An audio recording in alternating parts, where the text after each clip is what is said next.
When the original Fire in the Hole closed in 2023, Silver Dollar City retired an attraction that generations believed they knew. Riders remembered the burning town, Kinney Bridge, the approaching train, and the final splashdown, but that familiar journey was not the complete ride that opened in 1972. For its first decade, Fire in the Hole contained another route through the middle of the building. Around 1982, that journey was bypassed, sealed behind the scenery, and gradually removed from the attraction's history. Fire in the Hole combined the storytelling of a dark ride with powered track and sudden gravity-driven drops. Riders became volunteer firefighters, entering the burning mining town of Marmaros while masked bald knobbers caused chaos around them. The original and shortened version followed the same story until the first dip at Kinney Bridge. The vehicle entered the covered bridge while the fire surrounded its wooden structure. The bridge appeared to collapse, sending the car through the first dip of the ride. In the shortened version, remembered by later generations, the track followed a newly constructed shortcut towards the hanging bald knobber scene and approaching the train sequence. In the 1972 layout, the vehicle entered Area 8 after the dip and made a sharp right turn into a much larger section of the building. The surviving control panel helps reconstruct that route. It was an operator's diagram rather than a perfectly scaled blueprint. Painted lines represented the track, while bulbs showed operating blocks or sensor positions that allowed employees to monitor vehicles inside the dark building. Some former lines appear to have been covered after the ride was shortened, but the old bulbs, worn markings, and track crossings remained. Those crossings also reveal the missing route's elevation. Where two lines overlap, one continues above the other. The panel cannot provide the exact height of every incline, but it shows when the missing track crossed over or beneath the surviving course. This establishes that section traveled through multiple levels rather than remaining flat. The first missing scene was a bald knobber hideout. Several bald knobbers waited in the darkness and prepared to ambush the approaching vehicle. Their leader warned, "Don't fire till you see the whites of their eyes." A gun fired too early, and another bald knobber shouted, "Ow, you damn knocked me."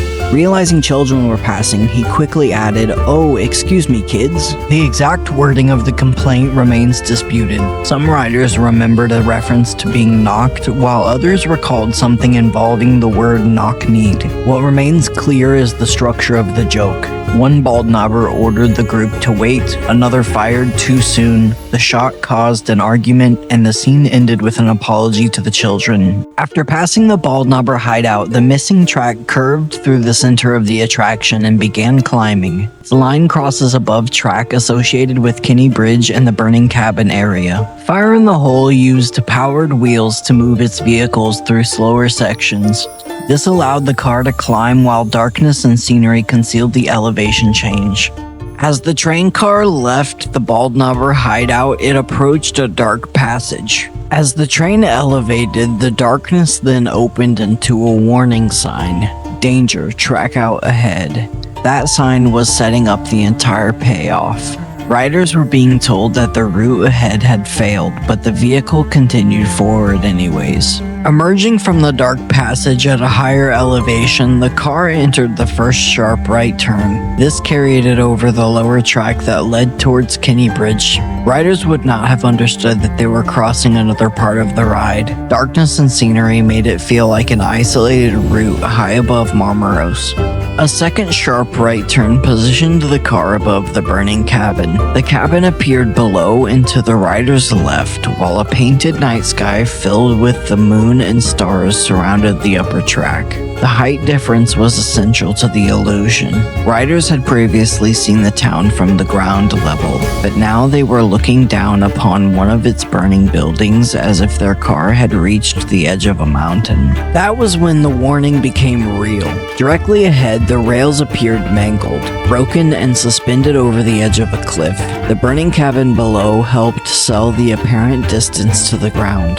From inside the car, it looked as if the vehicle was continuing towards parts to the track that could no longer support it. The real operating track then turned sharply away at the last moment. The damaged rails were scenery continuing into the rider's forward sideline, while the vehicle escaped through the sudden turn. This is most likely the sharp jolt remembered by early riders, the physical payoff to the warning sign, the climb, and the sight of the broken track.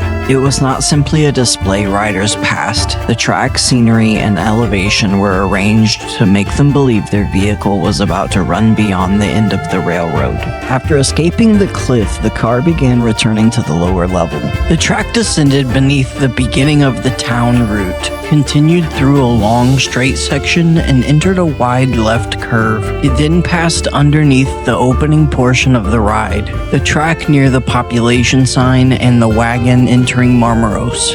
Those scenes would have been above riders rather than presented again as show scenes. No reliable surviving account identifies another major scene or additional dialogue along this lower route, suggesting that it functioned as a dark transition that concealed the ascending track and reset the rider's sense of direction. The vehicle continued briefly before making one final sharp left turn. When it completed that turn, riders were suddenly positioned in front of the train tunnel. The locomotive appeared to be charging directly toward them, leading into the train avoidance drop that remained part of Fire in the Hole for the rest of its life. When the route was shortened, it did not lose one isolated scene. It lost an entire rising and falling journey that connected the Bald Knobber's threat to the approaching train. The replacement route carried riders from Kinney Bridge towards the train much sooner, leaving the warning, cliff, and lower return sealed inside the building.